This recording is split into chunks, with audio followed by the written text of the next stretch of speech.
mindsetnya adalah berbasis komputer, belum berbasis internet.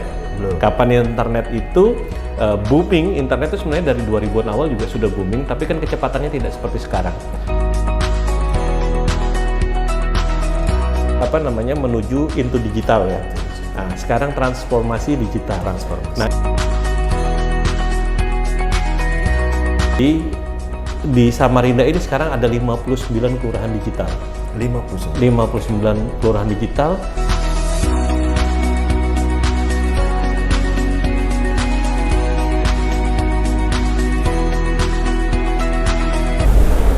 Halo, ketemu lagi dengan kami di Opablik, obrolan seputar pelayanan publik dari Mall Pelayanan Publik Kota Samarinda. Di Opablik merupakan pusat informasi pelayanan publik di Kota Samarinda.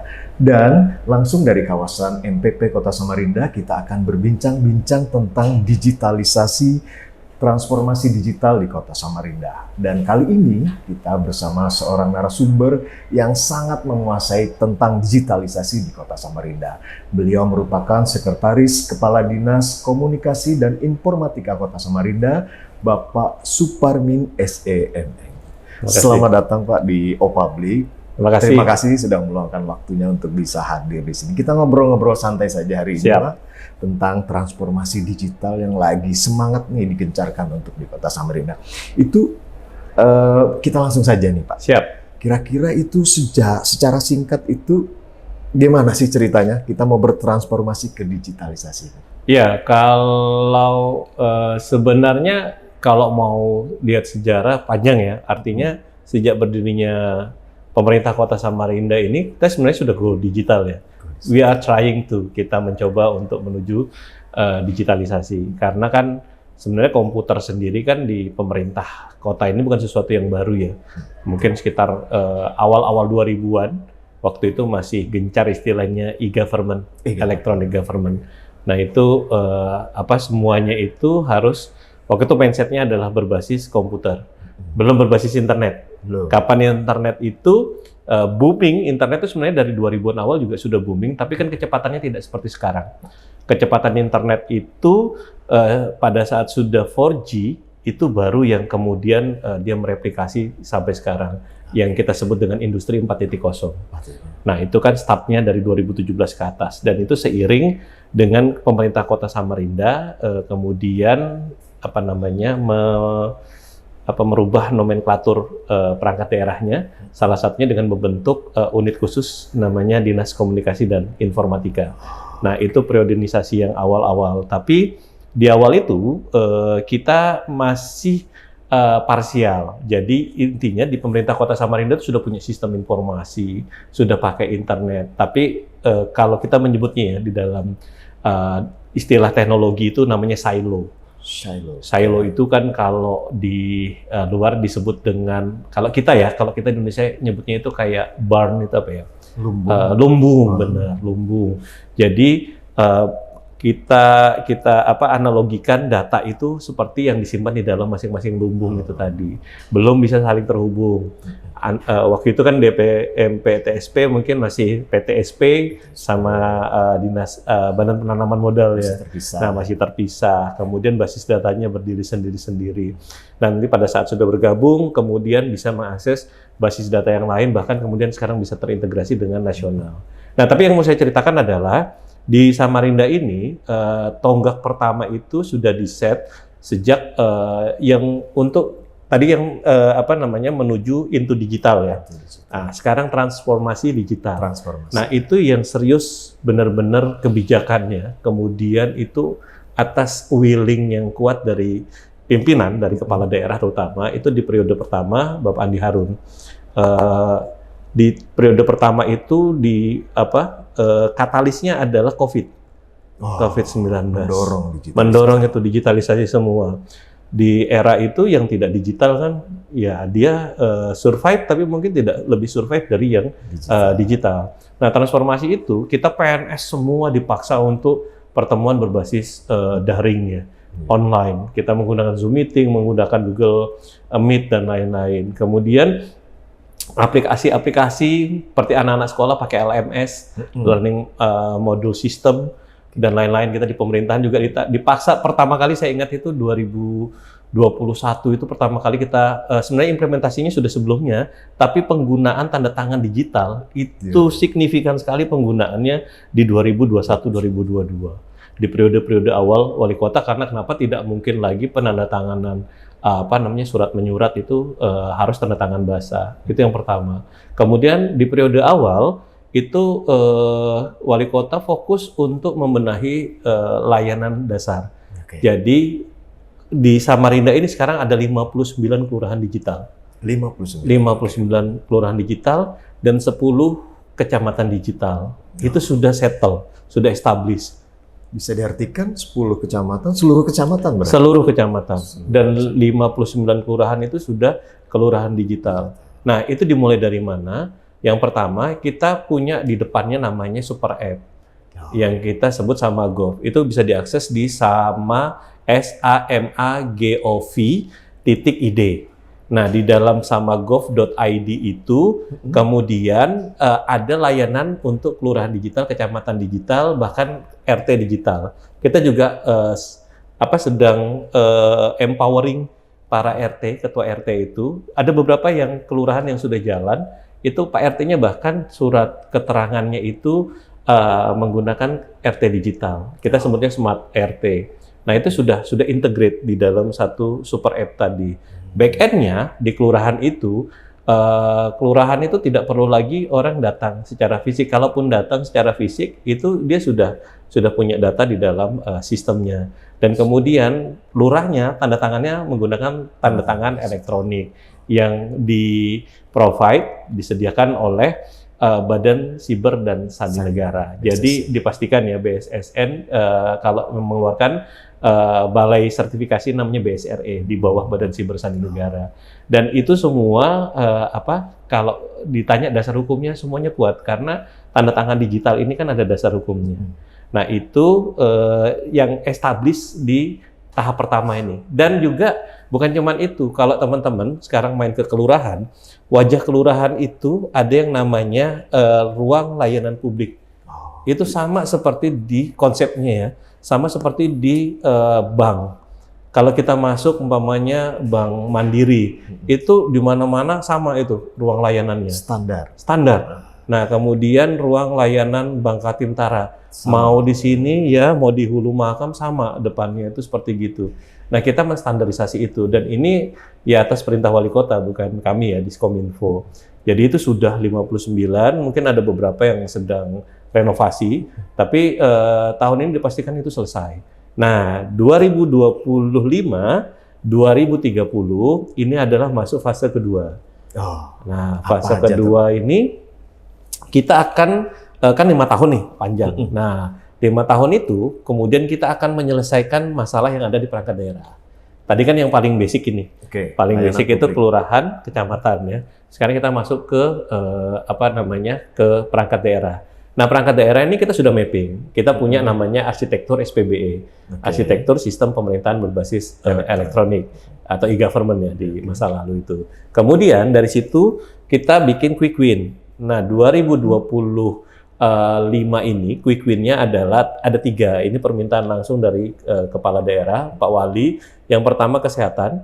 Yang diminta Pak Wali di kesehatan itu adalah kalau saya berobat di Puskesmas A, pada saat pindah ke Puskesmas B, seharusnya data rekam medisnya bisa dibawa. Kan sementara ini belum. Nah, itu sebenarnya bicara soal regulasi. Nah, kemarin kita sudah assessment dan kemungkinan tahun ini bisa dilaksanakan karena kenapa? Kita ketemu pola bahwa sebenarnya data ini boleh dibawa asalkan as a concern.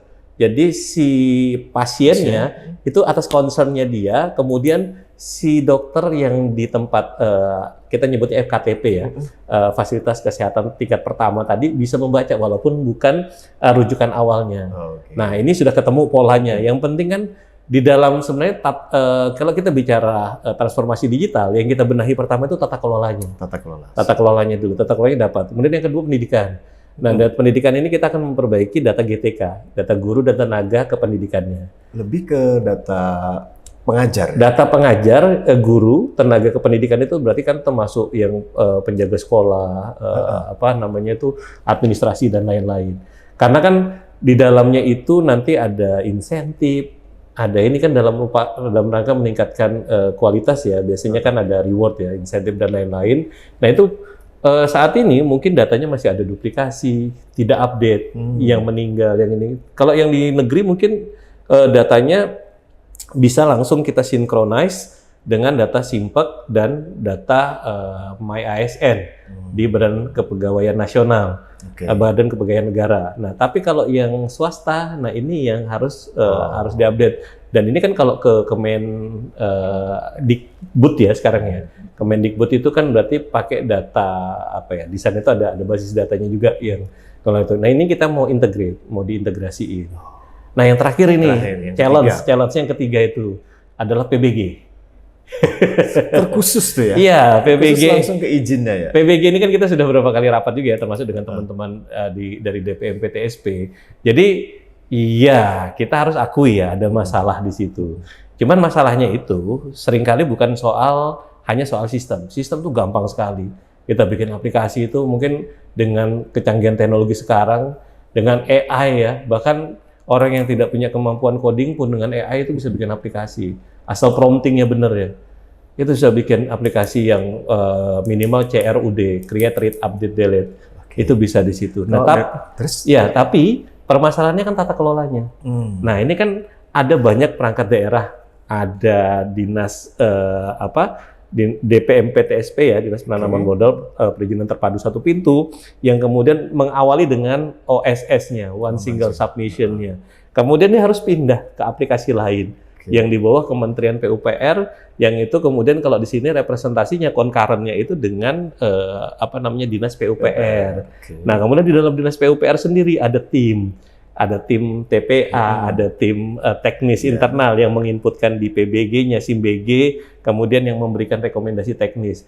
Nah, di sini kita sepakat, para pihak yang kita sudah ketemu itu, bahwa kita benahi ini dulu, ada standar waktu, kemudian standar layanan dan lain-lain. Karena kalau seandainya ini kemudian komunikasinya bagaimana? Apakah direct langsung ini? Karena kan nyataannya bukan yang bersangkutan si pemohon yang mengajukan, bisa jadi dengan konsultan. Dan lain-lain. Nah, ini sudah ketemu kan permasalahannya, tinggal kita sudah mengusulkan juga ke Bapak Wali Kota bahwa perlu dibikin tim untuk menyelesaikan masalah ini, untuk perbaikan tata kelola, atau kita menyebutnya tim standarisasi tata kelola. Jadi nanti ada standarisasi waktu, ada standarisasi apapun ya, termasuk itu umpamanya kalau kayak di beberapa tempat harus dipecah lagi menjadi beberapa bagian, harus menyelesaikan ini dulu baru masuk ke proses besar. Kan ada proses besar, ada proses kecil nih. Umpamanya harus izin UKP, UKL.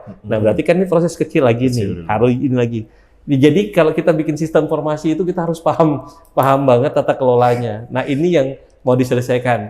Dan kalau tidak ada campur tangan wali kota atau stakeholder yang lebih tinggi, ini biasanya mandek. Nah, ini mumpung wali kotanya lagi support dan concern banget di sini, ditambah kita punya konsultan transformasi digital yang kita import, walaupun dia orang Indonesia, tapi dia diaspora. Posisinya sekarang di Singapura, Bapak Ainun Najib, yang ahli data science ya, terbukti membantu kita mulai beberapa kali itu pemilihan umum, itu 2 kali, kawal pemilu kemarin, itu beliau salah satu foundernya, kemudian yang kedua kawal haji, kawal COVID, beliau juga, dan beliau akan bantu kita. Kalau pengalaman kerja beliau mulai dari Traveloka yang di Singapura, kemudian beliau juga di ride hailing yang paling besar sekarang, Grab, beliau pernah di situ. Dan terakhir beliau sekarang posisinya udah di Dyson, jadi alat rumah tangga yang paling mahal itu. Artinya kalau pengalaman udah tidak diragukan. Oh, nggak usah diragukan lah ya. Tapi kembali lagi ke PBG tadi, Pak, gongnya dari transformasi ini apa? Kemudahan. Untuk yang PBG tadi? Kemudahan dan kepastian. Kepastiannya. Kan kalau kita mau berusaha kan yang pasti kan kepastian. Iya. Kalau saya pengusaha, saya mau masuk ke Samarinda, saya harus pasti dulu kalau mau ngurus izin mudah atau tidak. Sebenarnya mereka kan tidak ada masalah dengan biaya sebenarnya. Iya. Yang penting kan pasti. Waktunya tepat. Dan waktunya tepat, betul. Itu yang mau kita standarisasi. Itu targetnya untuk PBG ini di tahun berapa nih, Pak? Tahun ini 2025. Tahun 2025 ini Nanti kan ini semua dalam bentuk kalau ada yang dieksekusi, kita eksekusi dalam bentuk penyederhanaan sistem, penyederhanaan bisnis proses, penyederhanaan apapun, kan ujungnya adalah penyederhanaan ya, dan kepastian itu tadi. Kemudian yang kedua, nanti kita pada saat ini kan bertahap. Ini Mei, minggu depan itu Mei ya. Minggu ini ya, Kamis sudah Mei. Itu minggu depan kita ada rencananya itu Pak Ainun Najib akan paparan hasil. Ini kan sudah triwulan 1 sudah selesai, kita masuk triwulan 2, nah kita mau laporan triwulan kedua ini ke Bapak Wali Kota. Nanti keputusannya, kemudian nanti dari tim ini kemudian akan melanjutkan. Nah, kita nanti akan ketemu dengan perangkat daerah untuk mengeksekusi itu. Ketua timnya, koordinator tim untuk tata kelola itu Ibu Fiona di bagian organisasi sama Pak Arief di tata pemerintahan. Kalau saya tanggung jawabnya di teknologi informasinya. Gitu. Itu teknologi dan platform yang digunakan apa nih Pak? Dari seluruh merangkum silo-silo tadi itu ke dalam apa ya? Super App tadi ya? Ya, Super App. Tapi gini, periode kedua ini kita udah establish ya, bahwa di Samarinda itu seperti yang kita sampaikan ke Pak Wali, bahwa untuk membungkus semua kerumitan itu, Pak Wali itu punya konsep namanya tahu beres. Tahu beres. Tahu beres. Kita nyebutnya tahu beres. Jadi di level pimpinan itu tahu beres. Di bawahnya itu bagaimana kita yang level manajerial ini membungkus kerumitannya. Ada 3 fase, ada 3 tata ya. Ada yang namanya tata data, satu data, kemudian satu tata, kemudian yang terakhir satu atap. Kalau data mungkin data ya Pak? Ya, satu data itu kalau kita ibaratkan itu yang mahkom paling tinggi. Mahkom paling tinggi satu data itu contohnya kalau konsep secara umum ya di dalam teknologi informasi, kita nyebutnya ERP, Enterprise Resource Planning. Jadi resources-nya itu mulai dari, kalau ini kayak Toyota itu dia punya vendor ban, punya vendor ini pada saat mau masuk assembling line, assembling production, itu kemudian para vendor tadi kemudian mengirimkan itunya menggunakan itu tadi ERP tadi. Kalau di dunia kan penyedia jasa ERP itu yang besar-besar kayak SAP yang dari Jerman itu. Kalau yang open source ada namanya Odoo. Itu ya udah paling keren. Kemudian siapa yang sudah pakai itu? Estonia. Estonia itu konsepnya satu data. Nah, kemudian satu tata. Sebelum satu tata, kita minum dulu Pak. Oh siap. Wah, seru ya. Seru banget. Tapi mudah-mudahan teman-teman paham ya, maksudnya bahasanya nggak terlalu teknis ya. Kayaknya teknis deh. Mungkin sedikit-sedikit bisa dipahami nih. Ya, kalau Mas Tatang kan penikmat teknologi ya, jadi istilah-istilahnya masih familiar. Satu data, sebenarnya satu data bisa nggak ujungnya dengan satu data yang sedang dikembangkan sama Kominfo nih Pak? Iya, ya itu ya? banyak konsep ya, banyak konsep. Jadi satu data yang sekarang satu data nasional itu adalah sebenarnya bicara tentang tata kelola. Tata kelolanya. Karena gini, paling sederhana aja di sini lah ya, di DPMP TSP mengeluarkan OSS, terutama OSS mengeluarkan NIB kemudian diklasifikasi, ada yang UMKM. UMKM sendiri yang dikeluarkan sama DPMP TSP, kemudian kalau di-compare sama Dinas Diskumi, sama Disperindak, kemudian dinas lain yang mengelola itu, datanya pasti tidak sama. Berbeda. Nah, artinya nanti ada namanya forum satu data. Masing-masing data ini punya wali data. Nah, para wali data inilah kemudian nanti ada satu tata kelola yang kemudian mengatur, oh ini data yang siapa ini? Kemudian kalau menggunakan teknologi kita bisa namanya rekonsiliasi. Kemudian nanti data finalnya disepakati bahwa jumlah kalau secara agregat itu berapa, tapi kalau by name by address-nya itu berapa. Kadang kita bisa nyebut agregat, kita nggak bisa menampilkan by name by address. Nah, itu konsep satu data yang sekarang. Tapi kalau konsep satu data yang advance, itu bahkan mereka dalam satu database. Satu database. Kan database yang besar-besar tuh banyak ya. Ada Oracle, kemudian apalagi lah pokoknya yang besar-besar basis data itu. Kalau kami pakai paling MySQL, Postgre, ya model-model begitulah. Lebih ke teknis nih Pak ya? Ya, lebih ke teknis. Kita geser ke satu tata. Nah, satu tata. Satu tata ini termasuk di dalamnya Singapura. Singapura juga menggunakan satu tata. Satu tata itu bahwa data ini tadi masih ada beberapa yang silo. Oke. Nah, jadi kemudian untuk bisa dia saling berkomunikasi, ada namanya protokol. Oke. Nah, jadi datanya, umpamanya kayak sekarang nih, di DPMP TSP ada server. Kami di Kominfo juga punya server. Tapi kemudian ini bisa saling ngobrol. Atau sederhananya gini, ini buat teman-teman yang menonton ya, saya khawatir nanti agak jauh kalau tadi itu analoginya. Analoginya sekarang gini aja, paling gampang. Saya PNS, saya digaji itu menggunakan bank lokal, Bank Kaltim-Tara. Sebut merek nggak apa-apa ya? Bank Kaltim-Tara. Nah, dari ATM Bank Kaltim-Tara saya tidak ketemu, saya pas berangkat ke Jakarta, saya nggak ketemu ATM Bank Kaltim-Tara. Oke. Saya melihat di kartu ATM saya ada logo bersama. Saya tinggal cari ATM yang ada logo bersama. Adanya di Mandiri. Saya masuklah ke Mandiri. Kemudian saya masukkan kartu ATM saya ke dalam ATM Mandiri itu, kemudian bisa nggak saya ngambil duit? Bisa. Apakah kemudian data saya ada di dalam basis datanya Mandiri? Tidak ada. Nah, bagaimana data dari Bank Kaltim-Tara ini bisa dibaca di Bank Mandiri? Ada orang di tengahnya, ada gateway. Nah, gateway-nya ini namanya bersama itu tadi. Jadi si bersama inilah yang kemudian memvalidasi. Oh benar, ada request dari Bank Mandiri mau masuk ke basis datanya Bank Kaltim-Tara. Ada request ini, benar nggak ID ini punyanya si ini? Kemudian ini ngasih jawaban, oh benar. Kemudian apakah duitnya masih cukup? Cukup, terbitkan di sana. Kemudian ada tagihan. Nah, itu satu tata. Konsepnya secara teknologi kita sebut namanya interoperabilitas, interoperability. Ada API di situ. API itu juga ada macam-macam konsepnya. Ada JSON, ada XML. Wes, itu lebih ke teknis tuh ya. Tapi Samarinda tidak pakai itu sekarang. Kita sedang menuju Samarinda itu transformasi digitalnya itu menggunakan standarnya Estonia. Estonia pakai apa dia, Pak? Dia punya platform sendiri yang disebut dengan X-Road. X-R-O-A-D. X-Road. Jadi kita pakai open source punyanya Estonia. Karena wali kota mau Samarinda itu menujunya Estonia. Jadi Samarinda itu kalau teman-teman lihat ya sekarang itu, Samarinda itu Singapura banget. Contohnya coba aja jalan ke teras Samarinda. Pagar itu saya pastikan sama persis dengan yang ada di Singapura. Kalau pernah ke Merlion Park. Iya, jadi Samarinda itu tidak pernah lagi. Kemudian kalau dia melakukan kalau kita nyebutnya kan ATM, amati tiru modifikasi. Kalau Pak Wali ATP, amati tiru plug. Kalau Singapura bagus, plug ambil Singapura. Kalau Estonia bagus, ambil plug gitu. Supaya kenapa tidak ada proses yang panjang lagi. Kan dia sudah ke Estonia, dia sudah paling established. Di Estonia itu sampai hari ini mungkin satu-satunya di negara yang semua layanan publiknya online. Bahkan kemarin itu menurut info Pak Ainun ya, cuman satu yang tidak bisa online, perceraian.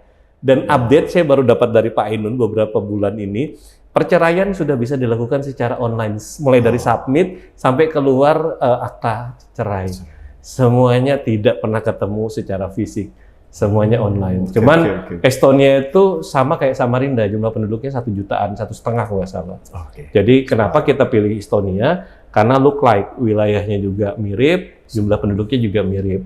Sehingga tadi itu, satu tatanya kita menggunakan Estonia, menggunakan framework-nya tadi yang disebut dengan X-Road. Ini kita sedang proses migrasi. Kami sudah pakai API, sebenarnya punya API.Samarinda Kota Go ID. Kemudian kita sedang proses migrasi menggunakan API-nya itu. Kemudian tapi ditunjang dengan apa? Ditunjang dengan keamanan cyber. Jadi semua yang di ini kita punya tim di belakang, tim hacker dari Jogja. Sebut saja inisialnya Sysbreaker. Itu di belakangnya sudah disiapkan. Kita punya pasukan siber di belakang yang kemudian melakukan penetration test dulu secara internal. Kemudian nanti kita pakai dashboardnya mereka. Kalau umpamanya ada serangan cyber dan lain-lain akan ada warning. Kalau seandainya sampai yang serangannya tidak bisa ditangani oleh internal Kota Samarinda, ASN kita, nanti ada bantuan dari teman-teman itu pihak luar. Satu nih Pak yang ketinggalan. Satu atapnya itu seperti apa formatnya? Untuk Kalau satu transformasinya? atap itu persis seperti gedung yang sedang kita MPP ini? MPP ini adalah satu atapnya. Jadi kalau seandainya nanti konsep satu data itu sudah jalan, mungkin gedung ini bisa dialihkan fungsi menjadi yang lain kan. Iya. Karena sekarang Semua layanan online. semuanya Buat online. apa lagi bertatap gitu ya? Betul, tapi kan kita harus paham bahwa kita tidak bisa seprogresif itu. Oke. Karena kan ada apa ya, di masyarakat itu kita tidak tahu bukan tidak tahu, maksud saya adalah masyarakat ini punya tingkat pemahaman yang berbeda-beda. Oke. Jadi kalau kita sebut maturity levelnya, level kematangannya, ada warga kita yang mungkin pendidikannya itu setara SMP ke bawah, yang kemudian belum terbiasa, mungkin pesan Gojek, pesan online aja mungkin masih susah. Dan ini kan jelas sesuatu yang harus terus atau kita sebut saja generasi ini ada generasi X gitu ya, generasi boomer. Oke. Nah, jadi instead of kita alih-alih kita memaksa untuk merubah senior kita ini untuk pakai aplikasi, kita fasilitasi. Oke. Nah, sebenarnya kita siapkannya untuk siapa? Untuk generasi Y ke bawah kan. Mulai dari Y, Z, terus Alpha dan lain-lain, kan kita menuju ke sana. Karena ya ini kan segala sesuatu kan pasti kan siklus ya. Nah, siklusnya akan sampai ke era itu gitu. Selain masyarakatnya, tantangan apa lagi nih Pak? Dengan transformasi digital ini, apa sih tantangan yang paling berat itu? Sebenarnya tantangannya itu kalau sekarang itu hampir tidak ada, karena yang breakthrough, yang susah itu kan breakthrough-nya ya. Breakthrough itu artinya kita memulai sesuatu itu kayak semacam ada dinding tebal gitu yang kita nggak bisa lewat kan. Breakthrough-nya kan di situ. Dinding-dinding ini yang kita sebut dengan ego sektoral. Ya, itu kenyataannya. Oke. Tapi sekarang dengan dengan goodwill yang dimiliki oleh orang nomor satu, itu hampir tidak ada. Sekarang saya insya Allah ketemu siapapun sekarang ya, tapi kan orang tidak melihat saya sebagai dinas kominfonya, tapi bahwa ini adalah bagian dari transformasi digitalnya pemerintah Kota Samarinda. Dan ini kita mulai juga sejak sebelum beliau berakhir kan masa jabatan, tahun kemarin kita melakukan transformasi digital untuk Digital Leadership Academy. Para pemimpin eselon 2, eselon 3, itu kan kita sudah lakukan Digital Leadership Academy. Jadi ada pelatihan selama 1 minggu penuh itu untuk perubahan pola pikir ya, mindset untuk menjadi pemimpin digital. Dan itu wali kota itu sampai ini di grup WhatsApp pimpinan itu. Jadi tolong saya diinfo siapa saja kepala dinas yang tidak hadir. Oh, secara digital. Ya, itu artinya wali kota itu concern di situ. Artinya yang tadi ditanya kira-kira yang paling sulit kan di situ ya. Kira-kira kalau seandainya ini dilaksanakan kesulitannya apa? Kesulitannya tadinya ada ego sektoral, ini pelan-pelan sudah hilang ego sektoral. Yang penting perencanaannya jelas. Kalau kami dengan wali kota itu merencanakan sesuatu yang achievable, yang bisa di-achieve ya, diraih. Jadi ini sedang berproses. Tahun ini 3 itu tadi. Sambil mempersiapkan itu tadi dengan satu tadi itu, satu data, satu tata, satu atap tadi. Kemudian ini di bawahnya nanti dengan cara Estonia. Cara Estonia itu tadi untuk mengakses layanan itu tadi menggunakan data kependudukan. NIK. NIK. Kalau di Estonia atau di Singapura menggunakan SingPass. Oke. Kalau di kita di sini menggunakan SSO, Single Sign On. Tapi Single Sign On ini sedang diproses menggunakan konsepnya Singapura. Jadi Samarinda itu rujukannya Singapura dan Estonia. Kemudian nanti semua aplikasi-aplikasi kita itu nanti semuanya berbasis Single Sign On itu tadi. Jadi cukup masuk. Jadi saya login sebagai masyarakat, saya Suparmin ya, login sebagai Suparmin dengan NIK saya. Si sistem akan tahu bahwa saya itu pegawai negeri sipil di dinas apa, kemudian role-nya, perannya sebagai apa, sehingga nanti dashboard-nya, tampilan yang ada di app saya itu sesuai dengan role-nya. Oh gitu. Kurang lebih seperti itu nanti. Jadi tidak perlu lagi pindah-pindah aplikasi, cukup satu aplikasi aja. Nggak perlu login, aplikasi login, Nggak ada, cukup satu kali. cukup satu kali login. Nah, kemudian yang kedua interoperabilitas. Karena sekarang gini, kalau kita merubah pola kerja teman-teman di dinas-dinas, sudah terbiasa dengan interface yang dia pakai di layarnya, biasanya tata letak inputannya itu sudah melotok di otak, kemudian kita rubah dengan cara yang baru, itu susah. Jadi kita fasilitasi interface-nya, tapi datanya itu merubah bahwa lebih baik membayar orang-orang ini daripada kita beli putus aplikasi. Ya, betul. Jadi sekarang semua dikembangkan sendiri. Kalau nanti mau custom, mau ngerubah sistem, dan itu sangat mudah sekali. Sama kita lebih fleksibel sekarang. Boleh diceritain nggak Pak? Tadi kan tentang aplikasinya. Sekarang kebutuhannya adalah jaringannya. Itu yang bisa diceritain gimana yang disiapkan? Ya, kalau jaringan Samarinda hari ini antar perangkat daerah semuanya itu total untuk bandwidth internet ya, yang ke international exchange IEX itu kurang lebih 2,5 giga. 2,5 giga. Internet. Nah, kalau yang internal antar building ini antar gedung kita nyebutnya MAN, Metro Area Network itu 1 giga. Karena kan pakai kabel ini kan pakai FO. Jadi antar ini DPMP TSP ke HO itu Dinas Kominfo, itu kan pakai kabel FO kan ditarik sini. Kita pakai pihak ketiga Icon, jadi kita nggak pusing ngurusin jaringan karena managed service. Jadi kita lebih mengurusi internal. Jadi router ke belakang itu tanggung jawab Dinas Kominfo, router ke depannya sampai ke MAN dan lain-lain itu tanggung jawab dari penyedia jasa. Kalau di Samarinda masih ada blank spotnya nggak sih Pak? Kalau blind spot itu atau blank spot itu tergantung ya. Orang menyebutnya blank spot apa dulu. Kalau untuk jaringan 2G itu hampir nggak ada. Udah coverage semua. Iya, kalau tujuannya adalah untuk telepon. Karena dulu yang blank spot itu kan wilayah seperti di Brambai. Daerah Brambai utara, itu yang di atas ya utara, tapi yang di atas yang di belakangnya bandara. Itu sebenarnya mau ada intervensi dari provider, internet service provider. Tapi kalau dalam bentuk pemasangan tower nggak mungkin, karena kawasan situ kan kawasan bandara. Nggak boleh ada yang lebih tinggi di situ sampai ketinggian sekian. Jadi kita intervensi wilayah Brambai itu, kita tarik kabel FO, kita minta tadi ISP langganan kita, Icon, sebagai corporate social responsibility-nya, CSR-nya, kami minta narik kabel ke sana. Dan saya pastikan di Brambai itu ada satu titik yang kemudian untuk free hotspot di situ, di balai di dekatnya sekolahan kalau nggak salah. Satu lagi di Brambai itu kan Batu Besaung. Satu lagi di Batu Cermin, di dekat masjid, dekat rumahnya Pak RT itu ada juga satu. Kita bikin kayak gazebo gitu, kemudian kita kasih akses point di situ yang free. Nah, kan ini sambil jalan ini kan di situ juga ada kabel FO-nya yang kemudian bisa diturunkan kan landing ke rumah-rumah. ISP-nya jualan. Tapi harganya kan setara seperti yang sama seperti di sini.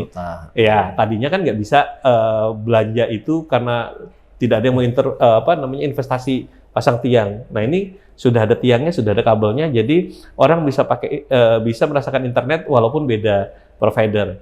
Kita sebut saja lah kalau yang di kota pakai Telkom, di sana pakai Icon dari PLN gitu. Kurang lebih kayak gitu. Dan itu baru satu, ada tempat lagi yang juga kita intervensi sekarang, Loa Kumbar. Loa Kumbar tuh jauh sekali, di atasnya Loa Bakung terus lagi. Loa Buah, terus lagi itu. Jadi Loa Kumbar itu kayaknya dulu perusahaan Plywood ya. Kemudian kalau mau ke sana dulu kan harus lewat Sungai Mahakam. Sekarang ada jalan tambang itu, dan itu nggak tahu kayaknya udah dikeraskan dan dibangun Pemkot di sana karena ada sekolahan di sana. Jadi sudah terakses internet semua ya. Kita intervensi dengan CSR itu tadi. Jadi si pihak providernya kemudian kita paksa untuk pasang jaringan di sana. Jadi di sekolah itu sekarang ada free hotspot di sekolahan SD yang ada di Loa Kumbar. Jadi kalau ditanya yang blank spot mungkin ada ya beberapa, tapi itu tadi beberapa yang kita intervensi.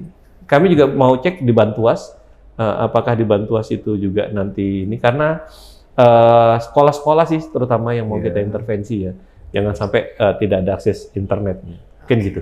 Kalau masyarakat ingin menyampaikan masukan atau dia punya kendala nih terhadap digitalisasi, kemana nih Pak? Misalnya? Wah, kalau itu kan channelnya banyak banget sekarang. Langsung kemana aja ya? Kemana aja kan Sosial setiap media, dinas, ya. dinas bukan hanya dinas Kominfo, dinas lain-lain juga punya sosial media kan.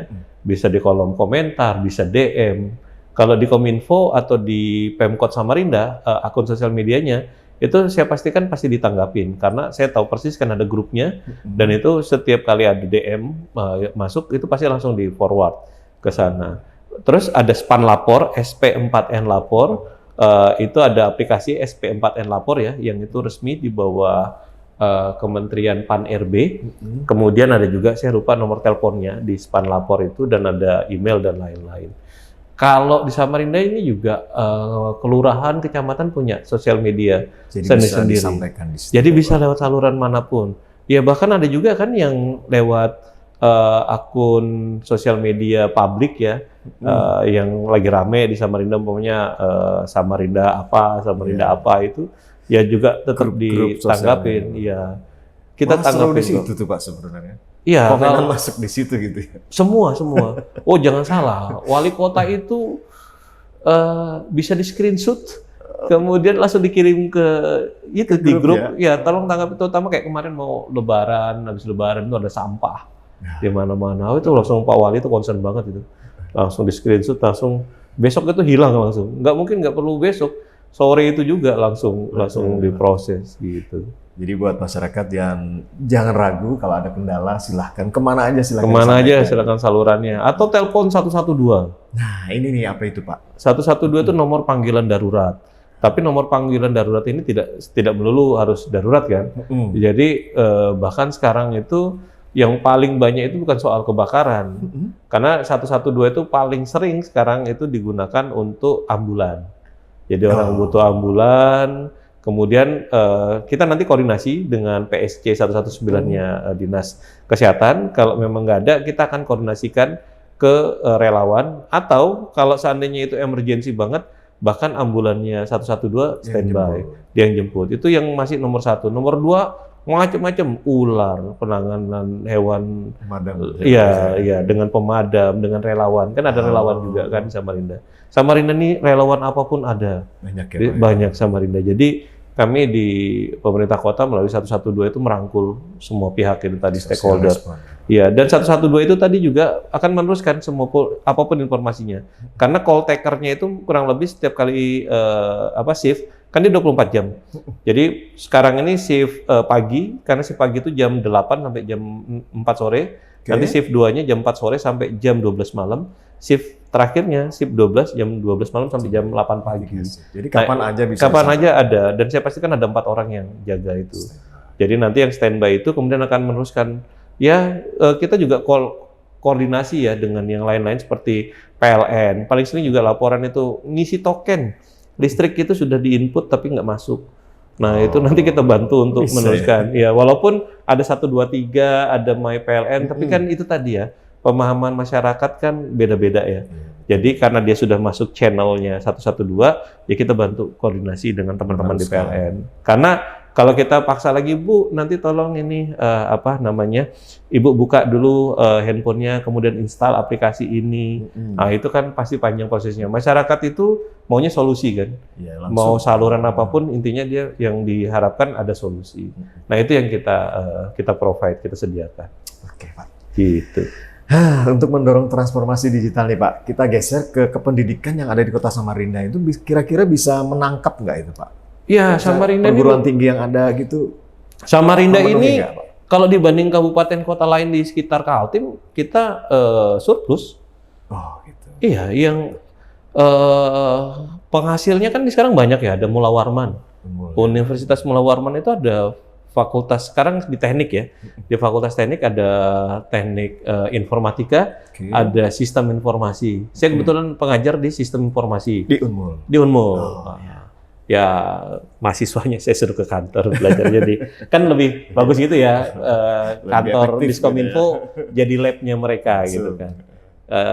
Saya juga ngajar di STIMIK Widya Cipta Dharma. Nah itu juga mengeluarkan ini ada teknik informatika, ada sistem informasi, ada sekarang bisnis digital di sana. Oh, Nah itu banyak sekali yang lulusan itu, dan saya salah satu pengguna, walaupun saya juga pengajar, saya juga pengguna kan, karena Dinas Kominfo itu staf IT saya itu beragam, ada dari ITK Balikpapan, oke. kemudian di sini ada STIMIK Samarinda, ada Unmul, kemudian ada Politeknik Negeri Samarinda Polnes, ada Politani, Politeknik Pertanian, bahkan sekarang ada UNU, ada UMKT. Jadi Artinya harusnya nggak ada masalah di nggak usah Samarinda. jauh-jauh, di Samarinda udah banyak. Gitu Oh ya, iya, Pak. banyak sekali, dan Dan bisa komunitasnya diserap gitu ya, Pak. komunitasnya bagus-bagus. Saya bahkan kemarin hanya rilis beberapa hari untuk tenaga ahli yang sedang berjalan ini luar Yang 10 biasa. orang itu, Iya.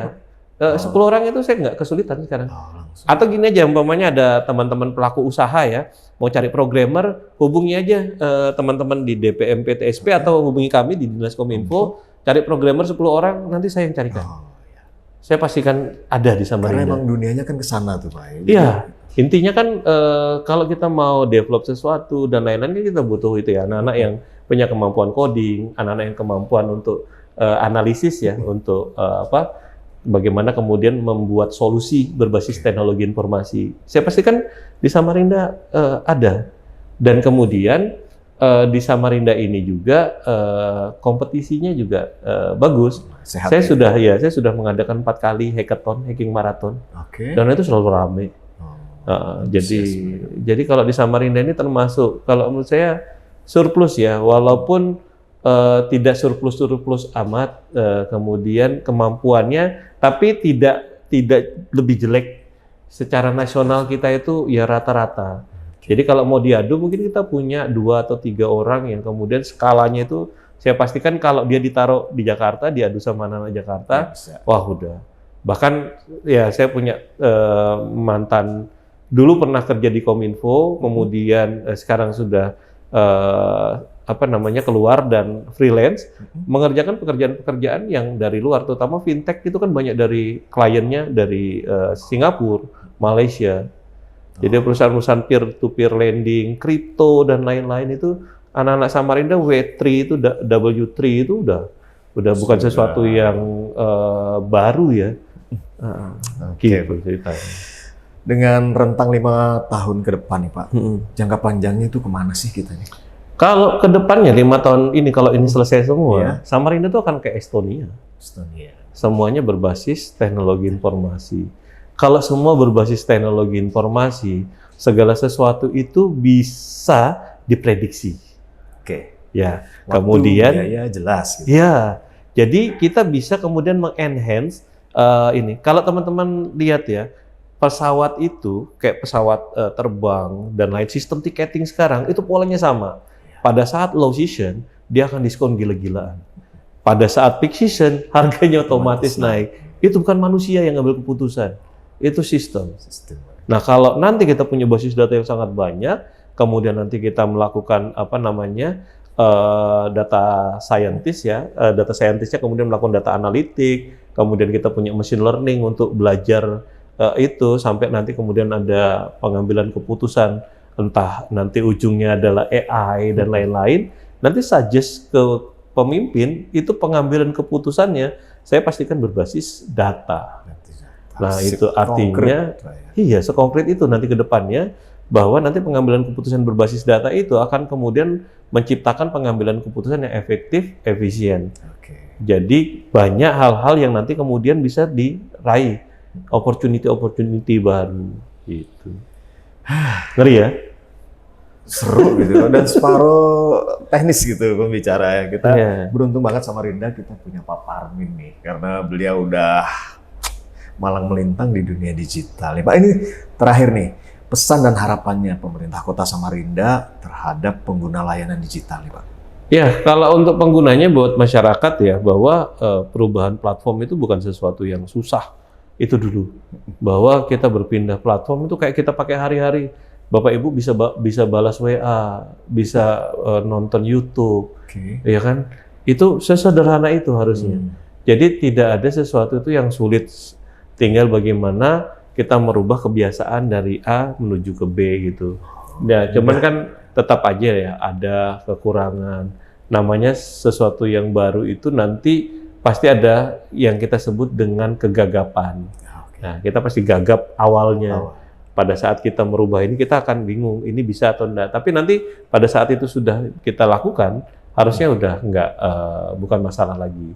Yang kedua, kami pastikan bahwa yang kita kerjakan ini itu berbasis untuk kepentingan masyarakat, dan kita kalaupun ada data Bapak Ibu dan lain-lain, kita akan terikat dengan Undang-Undang Perlindungan Data Pribadi, bahwa kalau ada kebocoran data dan lain-lain, penyelenggara sistem elektroniknya itu kemudian harus bertanggung jawab. Kemudian yang terakhir kami pastikan di belakangnya itu dikelola secara baik dan benar, termasuk untuk keamanan informasi dan keamanan datanya. Itu. Satu sebenarnya yang saya pengen tahu nih Pak, tahu beres nih akronim dari apa sih? Nggak ada. Pokoknya tahu beres. Pokoknya Pak Wali taunya beres. Nah, itu sebenarnya saya nggak mau bilang rahasia, tapi saya bocorin aja deh. Sekarang eranya kan AI. Iya. Eranya AI. Kalau Bapak Ibu mau coba silakan pakai Gemini atau pakai Gemini itu bahasa Gemini. Punyanya Google. Kemudian ChatGPT. Yang kiranya di DeepSeek punyanya. Kan kalau kenapa DeepSeek rame? Karena kalau kayak kami programmer itu perlu akses ratusan kali atau ribuan kali kan API-nya. Pada saat hit API-nya kalau pakai ChatGPT mahal. Kalau pakai Gemini itu mahal. Kenapa kami kemudian pakai DeepSeek? Ya karena DeepSeek murah, sepertiga cost-nya dibanding itu. Karena kami sedang mendevelop ya inilah, kami ada base knowledge ya. Jadi kita semua data di Samarinda ini kami taruh di dalam satu server, kemudian kita training, kita dapat base knowledge. Kemudian nanti ada interface di depan yang tadi tahu beres, Pak Wali akan kemudian menggunakan voice command, umpamanya lagi jalan-jalan ini ke wilayah Samarinda Utara, sebut saja di daerah Lempake. Pada saat di Lempake, Pak Wali akan ngomong dengan handphonenya. Sebut saja handphonenya Ainun. Ainun tolong tampilkan data penduduk miskin ekstrim radius 500 meter dari lokasi saya. Nanti di dalam sistem dashboard eksekutif wali kota akan menampilkan 500 radius 500 meter situ atau 100 meter, nanti tergantung promnya nanti akan keluar. Itu berbasis data yang tadi, data real yang kita sudah training. Nah, itu yang tadi kita sebut dengan tahu beres. Tidak ada akronimnya. Pokoknya simple gitu ya, sederhana. Sesederhana itu. Jadi, tapi untuk bisa masuk ke data yang sangat banyak tadi, itu kan dinas-dinas harus terhubung. Harus satu data, satu tata, dan satu atap. Nah, ini tadi kemudian masuk, kemudian datanya belajar, kan karena data training itu macam-macam. Ada LLM, yang sekarang versi 4 ya, orang sebutnya lama dan lain-lain. Itu nanti menggunakan algoritma-algoritma itu. Anak Samarinda ada nggak? Banyak yang jago. Saya punya staff 2 itu baru selesai kuliah, S2, S1-nya komputer, S2-nya komputer juga, data science, data mining. Ini sedang training kita, saya minta untuk mentraining data-data itu tadi, tapi skalanya kecil. Karena kalau untuk training data besar itu servernya harus gede, GPU-nya, prosesor untuk GPU itu apa sih? Yang untuk tampilan grafik, grafik prosesor unitnya harus gede. Nah itu kita perlu juga nanti invest superkomputer dan lain-lain ya untuk memproses, karena datanya kan sekarang aja yang kami kelola sudah mungkin kurang lebih 8 tera, 10 tera. Suka nggak suka dari kami Dinas Kominfo itu 2017 sampai sekarang kami punya backup data itu kurang lebih 10 tera sekarang. Dan itu kalau di training, itu nggak cukup, itu cuma 1-2 bulan. Kan sistemnya akan mencari pola kan dia. Jadi nanti begitu dapat datanya dia akan ngobrol seperti manusia itu. Gitu. Itu nanti ke depannya ya. Jadi ini sudah saya bocorin semua ini. 5 tahun ke depan Samarinda itu kayak apa? Estonia. Nah, jadi mudah-mudahan kita bisa ketemu di Estonia dengan teman-temannya di sini ya. Wah, gitu. Luar biasa, nggak ada habisnya kalau ngobrol dengan Pak Parmin. Satu deh Pak, satu lagi nih. Satu lagi terakhir ya. Pesan terakhir deh. Apa sih sebenarnya akses SmartCube atau gimana nih? Silakan. Ya, sebenarnya Biar bisa masuk ke transformasi digital pemerintah Kota Samarinda, jadi masyarakat juga merasa, oh saya merupakan bagian dari itu gitu. ya, kalau sekarang pokoknya pesan terakhir adalah buka HP, kemudian di Play Store ada, tapi kalau di App Store saya lupa masih sedang uji coba. Tapi kalau yang pasti browser, buka apapun mau pakai Chrome, mau pakai apa namanya Safari, nah, nanti buka di alamatnya itu ketik alamatnya samagov.id, samagov.id. Nanti begitu di enter masuk ada klik warna hijau situ PWA, kemudian nanti di sana lengkap apapun yang ada di sana. Nanti satu-satunya platform untuk integrasi adalah Samagov. Jadi nanti tidak ada lagi pengembangan aplikasi baru. Yang ada adalah mungkin kita akan menghubungkan dinas A ke dalam Samagov, tapi kemudian di tengahnya kita bangun interface. Jadi nanti ada yang menghubungkan antara sistem A sama sistem B. Jadi nanti harusnya masyarakat tidak usah, teman-teman pelaku usaha nggak usah pusing, nanti cukup satu platform itu aja. Tidak ada lagi sistem A, sistem B, sistem C. Gitu. Cukup satu Pak ya. Cukup satu. Aduh, terima kasih Pak Parmi. Terima kasih sudah hadir Pak di Tatang. Public ini. Kita jadi tahu nih masa depan Samarinda menuju kemana. Siap. Dan harapan kita Samarinda benar-benar lebih menjadi daripada Estonia ya Pak ya. Amin. Ya, mimpinya begitu. Kalau mimpi kan harus you have to shoot the star. If you fall among the stars. Ya, kita kalau jatuh, kalau kita nembaknya bintang kan, kalau jatuh kan di antara bintang-bintang itu tadi, bukan yang horizontal kan, gitu ya.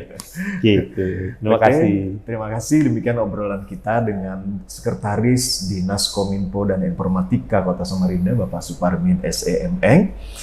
Demikian obrolan kita, mohon maaf jika ada salah-salah kata, jika ada komen-komen, silahkan komen di bawah, dan jangan lupa untuk like, komen, dan share channel ini, biar tidak tertinggal informasi tentang pelayanan publik dari Mall Pelayanan Publik Kota Samarinda. Demikian, kita tutup dengan wabillahi taufiq wal hidayah. Wassalamualaikum warahmatullahi wabarakatuh. Waalaikumsalam. Samarinda semakin maju, makin maju.